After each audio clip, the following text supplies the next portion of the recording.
Listen, I know they don't think they were pulling the wool over our eyes. A lot of this stuff we just watched for entertainment.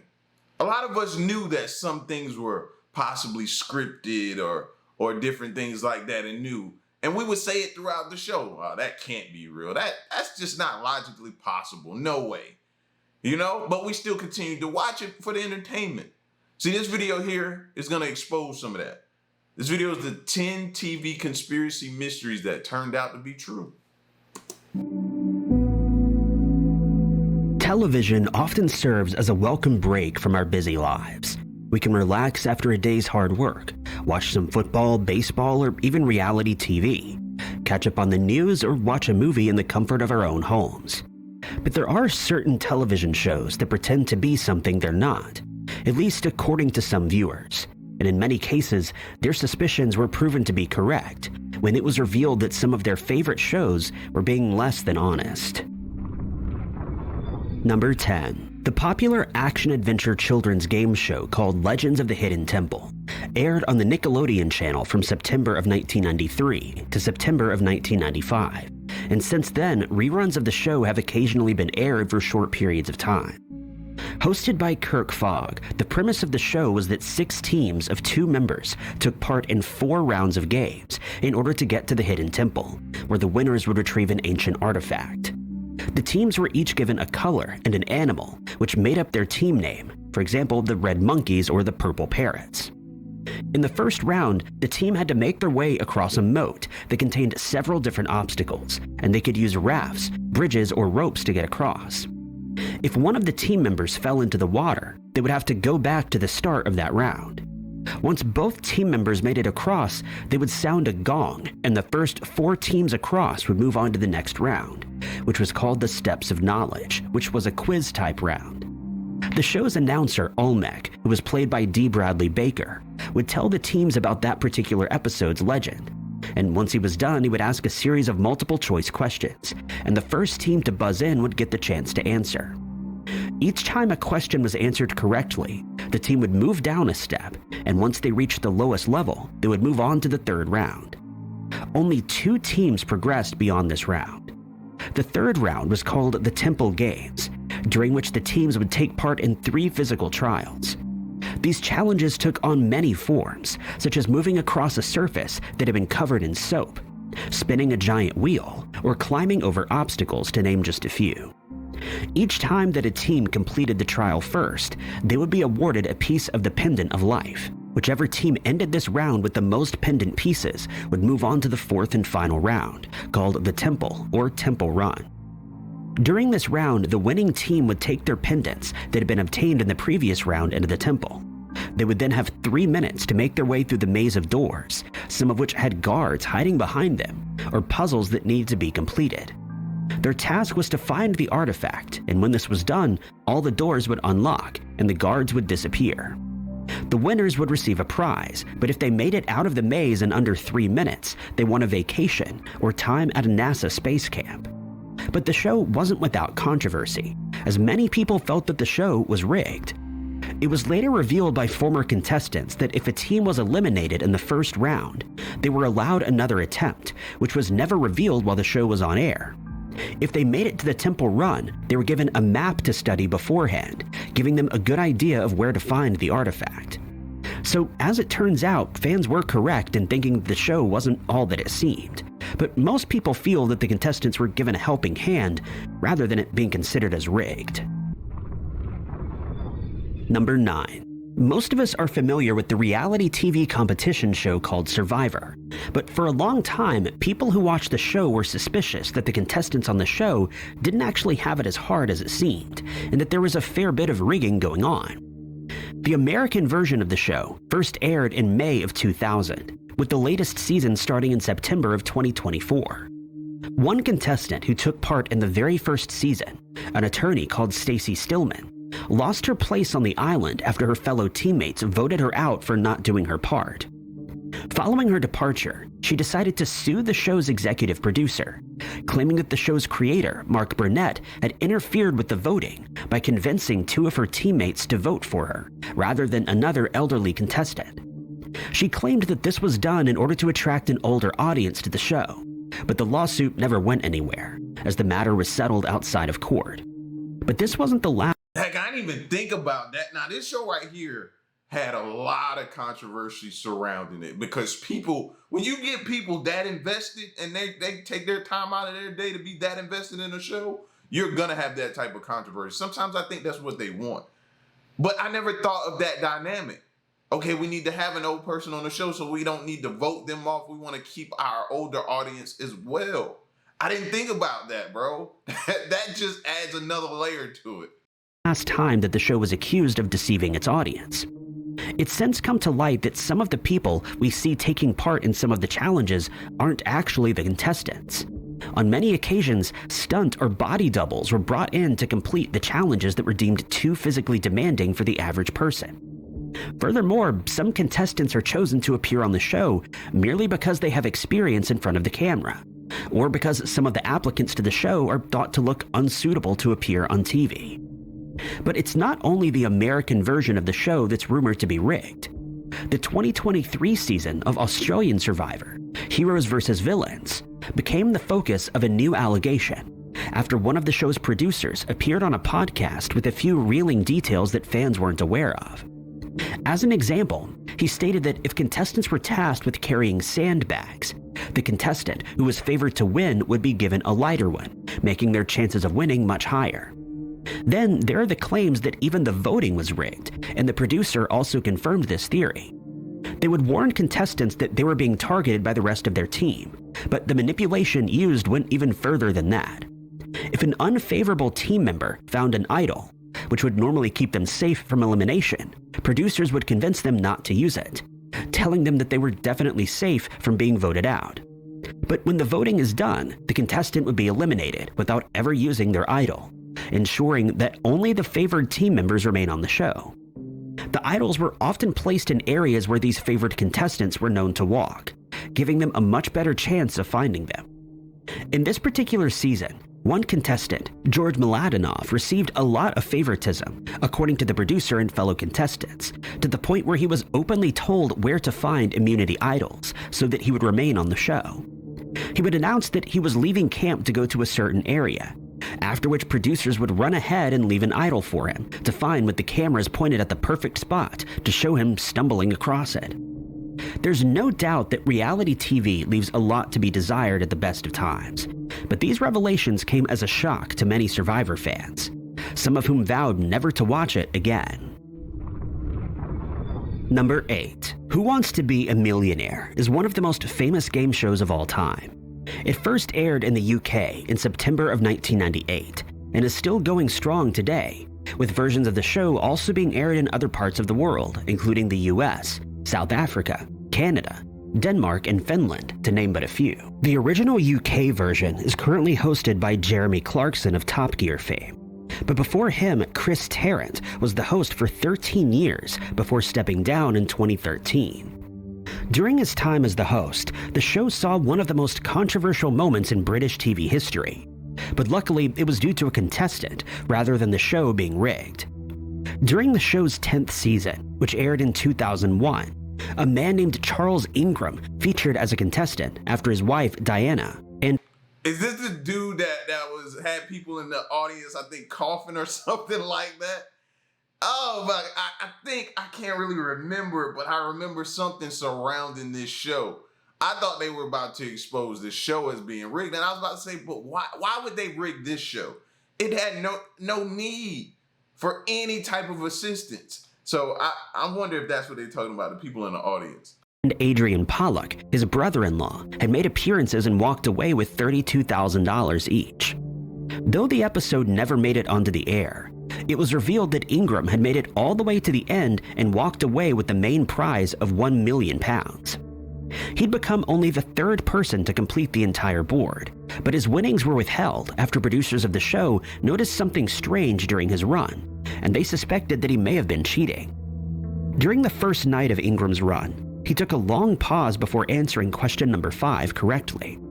For the next question, he used his Ask the Audience lifeline, and for question 7, he phoned a friend to get the correct answer. This left him with one 50-50 lifeline remaining when that night's recording came to an end. The production team already had suspicions by this stage, since Ingram had taken unnecessary risks and was playing the game in an unusual way. When each question was asked, he would take time to think, repeating all 4 options while doing so. On more than one occasion, he would state that he was leaning towards a certain answer before inexplicably choosing another as his final answer, which was then revealed to be correct. When asked about this later, he claimed that he was trying to create tension in the studio and that he knew the correct answer all along. He also claimed that this gave him the chance to think without being interrupted by Chris, the host. After the £1 million was won, Terrence called him the most amazing contestant that had ever appeared on the show. But Ingram's joy would be short-lived when he was told his check had been placed on hold. The recording of the show was then scrutinized by production staff members, and they found that Tequin Whittock, a contestant who was still in the fastest finger section, had coughed at just the right moment when Ingram was reading out each of the answers while he was, quote, thinking. Not only had Ingram initially favored the wrong answer on every question, but it was soon discovered that his wife Diana, who was seated in the audience, had also coughed immediately before Ingram changed his answer to the correct one for the $32,000 question. Ingram was reported to the police, and he, his wife, and Whittock were charged with procuring the execution of a valuable security by deception. Well, they used to say, if you ain't cheating, you ain't trying. Bro, how did you think somebody coughing in the audience was gonna fly? Like, how's that gonna get through? You know they were gonna catch that. They were all found guilty and given suspended prison sentences. They were also ordered to pay fines, and Ingram and his wife were ordered to pay major legal fees. Ingram was also ordered by the military to resign his position as major as a result, but all 3 parties involved claim to this day that they were innocent, despite all the evidence showing otherwise. Bro, I didn't know that came with a prison sentence. That, mind you, it was suspended, but still in all, the fact that you could have went and you still had to pay a fine. Yo, I know that wasn't worth it. He didn't even get none of the money. Number 7. The HGTV home reality TV show House Hunters first aired more than 2 decades ago in 1999, and it paved the way for many more similar shows that kept audiences captivated. The premise of the show was that a person, couple, or family teamed up with a real estate agent to find their dream house. They were then shown 3 different properties, each chosen by the real estate agent. And at the end of each episode, the potential buyers needed to decide whether they wanted to buy the house or pass on all the options. While most episodes ended with the buyer or buyers opting to wait so that they could look at more options, some people found their dream property and stated that they would be buying it. The agent would then contact the buyer to make an offer, which they would either accept or reject. The show proved to be very popular with audiences, resulting in a spin-off show called House Hunters International, in which people followed the same process, but with properties in a different country to the one that they were currently living in.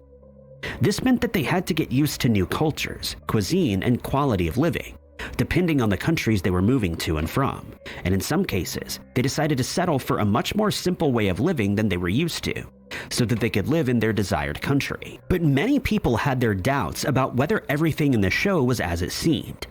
They felt that the show often felt scripted, and that the potential buyers were never really going to commit to buying a property. And according to a few people who appeared on the show, they were right. One woman who had purchased a house in upstate New York in 2012 decided to move elsewhere, and she was contacted by a real estate agent who was connected to House Hunters. He asked whether she would consider appearing on the show, and she agreed. But before she was contacted by the production company, she had already found a new house and informed them of such, but they replied that they would simply show her 2 other houses in that same area, after which she could pretend to buy the house that she already owned. Another woman named Bobby Jensen stated that when she went on the show, she was told to pretend that her current house was too small for her and her family, and that they needed to find a bigger one, despite this being a lie.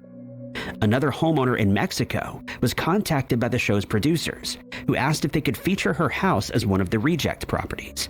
But when the potential buyers arrived, she realized that the elderly couple that was supposed to appear on the show had been replaced by younger actors, since they wanted to appeal to a younger audience. Everything is, bro, we live in a simulation, mind you. Come on now. This is proof right here. And everything is smoke and mirrors. Everything is smoke and mirrors, bro. Believe half of what you see, none of what you hear. Many of the people who did appear on the show only did so for the cash payment of $500 for local episodes and $1,500 for the international version. This was hardly worth it though, since they were required to take as much as a week off of work. Fans of the show have expressed disappointment at the show being revealed as fake, but they've also started to realize that this is the case with most reality TV shows. Number 6. Pawn Stars is one of the most successful and popular reality TV shows that's ever been made, and reruns of the episodes are still popular today, despite most people being aware that much of the show was pre-arranged. The pawn shop in question, called the Gold and Silver Pawn Shop, which is located in Las Vegas, Nevada, has the owner Rick Harrison, who opened the shop with his father back in 1989. Rick runs the shop with his father, his son Corey, and Corey's best friend, the unpredictable Chum Lee. Both Corey and Chum Lee have been in and around the shop since they were kids, and hence were able to learn how the shop's operations work while learning about rare and expensive items that came in and out via sellers and buyers. The show was massively successful as it appealed to many audiences. It featured motorbikes, musical instruments, war and sports memorabilia and comic books, trading cards, toys, weapons, and even less common items such as airplanes and boats, many of which were acquired by the business. One criticism that the show regularly got was that Rick and the rest of his employees seemed to make very low offers on some of the items that were brought in to be sold, often resulting in the seller walking away in disbelief. But in later years, it received a lot of criticism for a different reason, when viewers discovered that much of the show was pre-planned and scripted, though many fans had their suspicions from the very get-go when the show first aired in 2009. As it turns out, the shop mostly functions as a tourist destination, rather than a legitimate pawn shop. This has led to the shop being expanded, and more staff members being employed. A gift shop has been added where tourists can buy souvenirs after visiting the shop, though it's never shown in any of the episodes. Though some items can be bought online, most of the items on display are only there to attract more tourists, since some of them are quite rare and worth a lot of money, sometimes being valued at over $1 million. It's estimated that only 1 in every 100 people who enter the shop intend on buying or selling anything, and even then, they're forced to contend with long lines of tourists hoping to catch a glimpse of the inside. There's also an option to pay $40, after which a visitor is allowed to go behind the scenes of the show and meet Rick.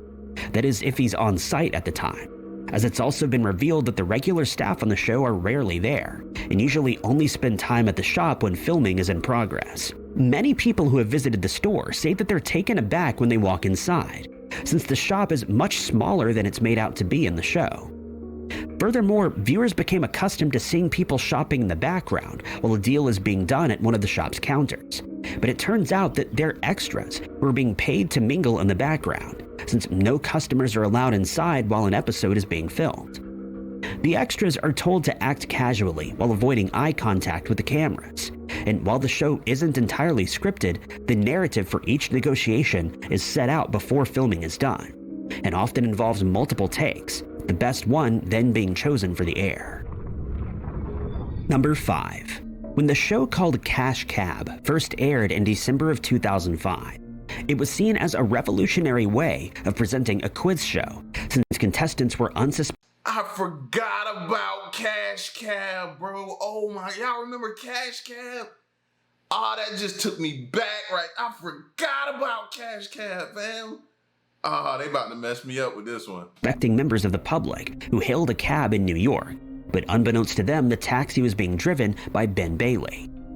Once inside, he revealed his true identity and asked whether the passengers wanted to take part in a game show, and most people were more than willing, since they stood the chance to win a lot of money.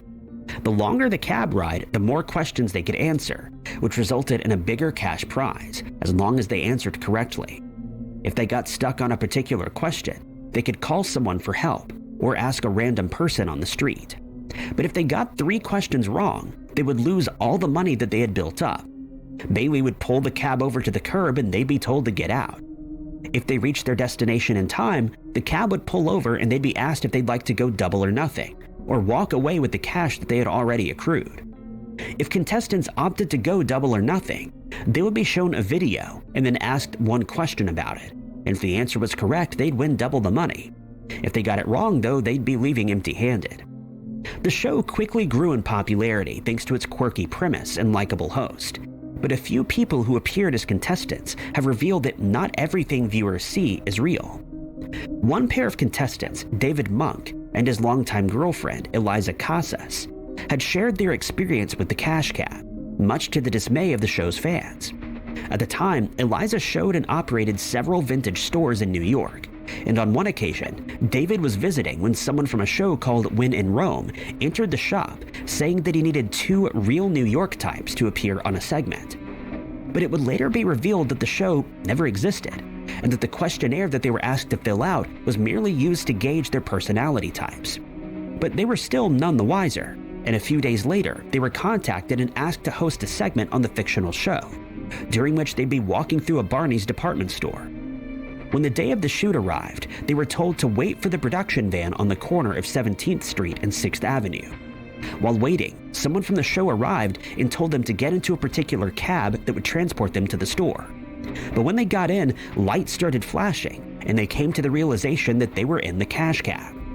Quite understandably, the pair was shocked, and Eliza let out an audible obscenity out of surprise, since she'd never seen Cash Cab, resulting in that section of the segment being redone with fake reactions. That's when the realization hit that they'd been tricked into appearing on a game show, rather than hosting a different show. But David knew that they could win a lot of money, and so he encouraged Eliza to go ahead with the filming. For the rest of the segment, Eliza can be seen staring out the window at times and coming across as rude, though she later explained that this was because she was so shocked and disappointed at the fact that they'd been deceived. The cab eventually arrived at Barney's after the pair had used a street shout-out and accrued $500 when they arrived. Bailey asked whether they wanted to go double or nothing, but they declined, as neither was in the best mood anymore. Bailey handed over the cash, which turned out to be fake, and they were told that they would receive a check in the mail, and the production crew left without so much as an offer to drive David and Eliza back to the spot where they were picked up from. Now that's foul. That's completely foul right there, and that's deception at its highest. I wonder if they ever received the money. They probably didn't. If I had to bet, I'd probably say they didn't, bro. And they should have showed the real reaction. I would have respected it more. Show us the real reaction, the real upset person, the real response. Just bleep out the word. Bleep. We know what she said, but it's bleeped out for TV. Number 4. The talent show American Idol has become a global phenomenon. It served as the launching pad to many successful music careers, but it also attracts viewers who enjoy watching people present their ridiculous gimmicks in hopes of making it through to the next round, often with hilarious results. But when the 21st season of the show ended in 2023, many fans of the show started debating whether or not it was rigged, since they felt the winner, Iam Tangi, took the top prize thanks to a sympathy vote, since his father had recently passed away. For those who don't know, unsigned singers perform in front of an audience and a panel of judges in hopes of landing a recording contract. Each week, the judges and viewers vote for their favorite performer, and at least one singer is eliminated until one remains as the winner. But throughout the years, viewers have noticed some strange editing in some episodes, leading to speculation that the show is rigged in some way, or that not everything is as real as the show claimed it to be. One former contestant, Kate Watson, has revealed that she appeared on the show and made it all the way to Hollywood Week, but her talent went unnoticed as she was never featured on aired episodes due to other participants being favored over her. This has led to further speculation that the voting process is rigged so that these favored artists get more airtime, while other more talented singers are left by the wayside for one reason or another. During one season, Mariah Carey and Nicki Minaj, who were serving as judges, became embroiled in a row that certainly caused the show's ratings to increase. Carey later revealed that the rivalry was pushed by the show's producers, since it made for good reality TV and resulted in more people tuning in every week. While it seems to viewers as though first-time contestants arrive for filming with their chosen audition song well rehearsed, it's been revealed that this simply isn't the case. From 2008 onward, contestants are given a CD containing 50 songs beforehand, and they're forced to choose one of those tracks for their audition. Some contestants stated that they have original songs that they could perform, but they were then told that that's not allowed, and it's thought that this is done to avoid copyright issues, but that doesn't explain why original songs are not allowed, and most viewers believe that these songs are specifically chosen since they're already popular with viewers. Furthermore, the auditions we see on TV are by no means the singer's first auditions.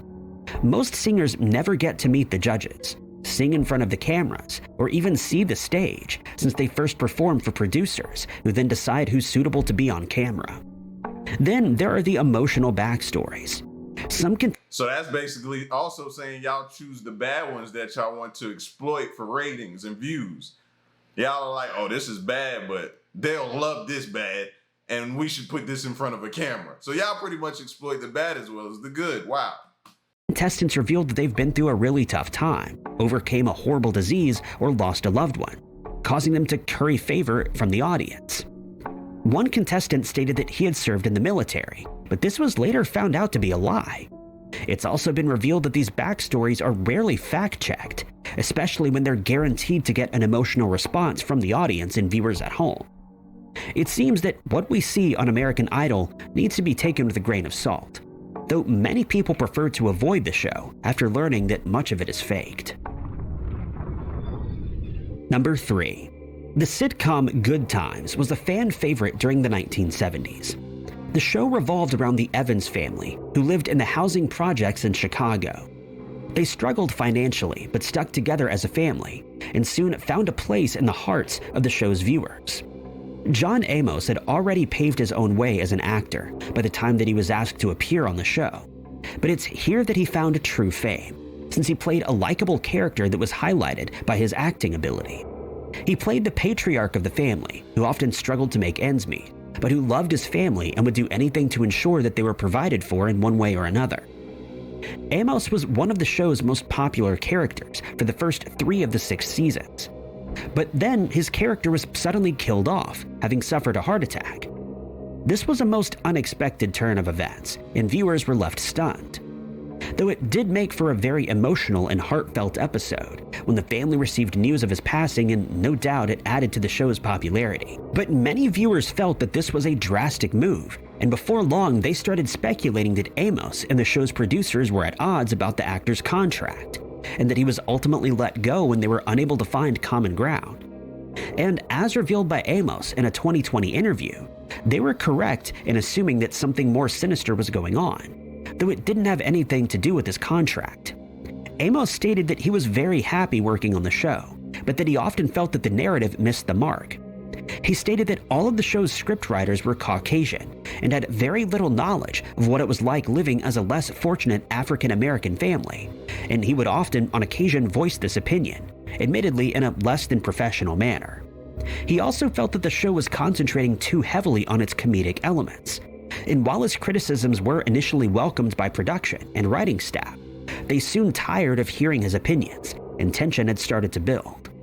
He often objected to certain narratives, stating that an African-American family would never do what the script suggested, or that they would never allow their children to take part in some of the activities that were aired.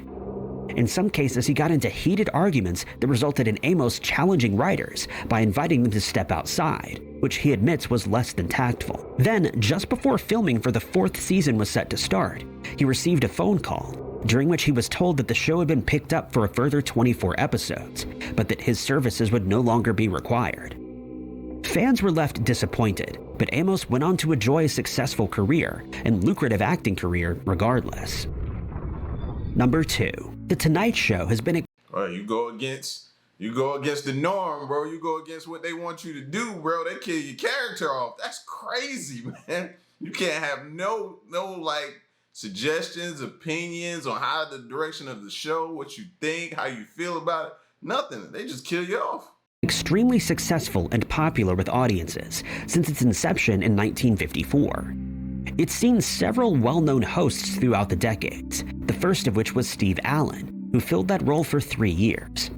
He was succeeded by Jack Parr until 1962 when Johnny Carson took over. He was followed by Jay Leno, Conan O'Brien, and Jimmy Fallon, who serves as the current host.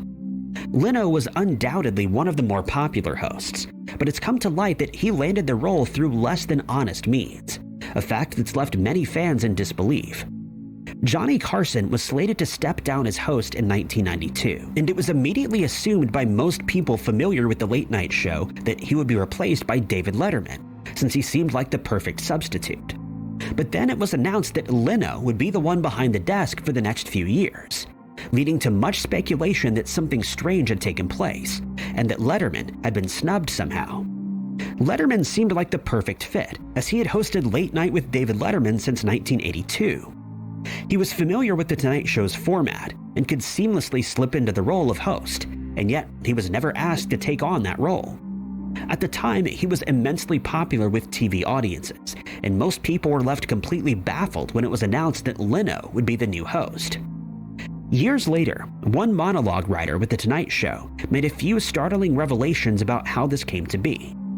In a secret deal that was signed behind the scenes, Leno was guaranteed the spot as host as soon as Carson stepped down, and hence Letterman was never even considered, though he was never informed of this.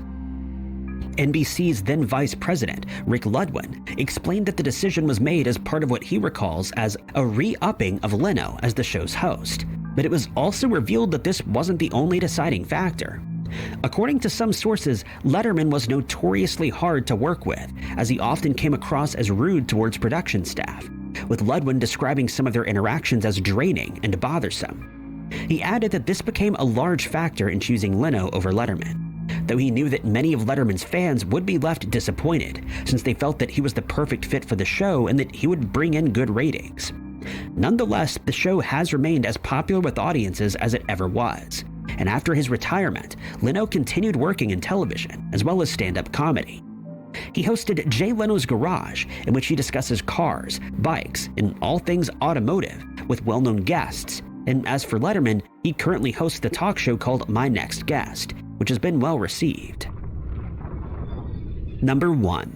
It's no secret that viewers have had their suspicions about the authenticity of the dating show called The Bachelor, and its spin-off series The Bachelorette, since it was first shown on television in 2002. Nonetheless, it was proven to be immensely popular, as it aired its 28th season in 2024, proving that viewers have not yet had enough of it. Still, many continue to wonder whether the romances shown on the show are real, or whether it's all due to a carefully written script. One might go as far as to say that it isn't, but a few former contestants have revealed that there certainly is some manipulation going on behind the cameras, and that what viewers are presented with isn't always what it seems. Former hopefuls have stated that the main aim of the show is to make it as emotional as possible, since this draws in more viewers who wait with bated breath to see how the latest episode's drama unfolds. To do this, they use certain tactics to get the contestants to open up about their feelings. And according to one former producer of the show, Ben Hatta, the first step to doing this is to get contestants to trust the producer. 3 people who appeared on the show in the past, Brooks Forrester, Charlene Joint, and Chris Bukowski, claimed that they were often told what to say during some segments, specifically the popular confessional interviews. They were dead set against the idea at first, but eventually gave in after they were pressured by the production staff. Again, everything is smoke and mirrors, bro. Everything, bro. They're gonna figure out how to captivate their audience. After sitting in a room for an hour or longer, Bukowski eventually agreed to say whatever was needed just so that he could get outside again. He states that it often felt as though he was being interrogated. In some cases, he was told to answer a question a certain way, but he refused and provided his own answer. But this was seen as unacceptable, and the interviewer would just keep repeating the same question over and over again until he finally delivered the lines that he was told to. But Bennett Jordan, a former contestant on The Bachelorette, has suggested that some of the contestants overreacted to this type of behavior. He feels that this is par for reality TV show production, and added that anyone who knows anything about reality TV is aware that it's all mostly fake, and that the contestants on The Bachelor should have been aware of this before appearing on the show. He feels that describing producers' behavior as manipulation is far-fetched, since it's their job to create an interesting and engaging narrative that'll result in audiences tuning in episode after episode. In fact, they're incentivized if they're successful at creating enough drama. Amy Kaufman, a reporter for the Los Angeles Times, is considered to be an expert on The Bachelor, and she's written a book called Bachelor Nation, which includes many off-camera secrets that viewers are unaware of. She states that one of the show's former executive producers, Scott Jeffress, used to keep a roll of $100 bills in his pocket, and anyone on the crew who could manipulate any of the contestants into crying would be given $100 as an incentive. She also revealed that producers used a process called frankenbiting, during which different sound bites are pasted together to create a sentence or phrase, making it seem as though a contestant has spoken it when they hadn't. Producers also play a part in which contestants are eliminated, ensuring that only the ones that make it good for TV are kept in the show, ensuring better ratings.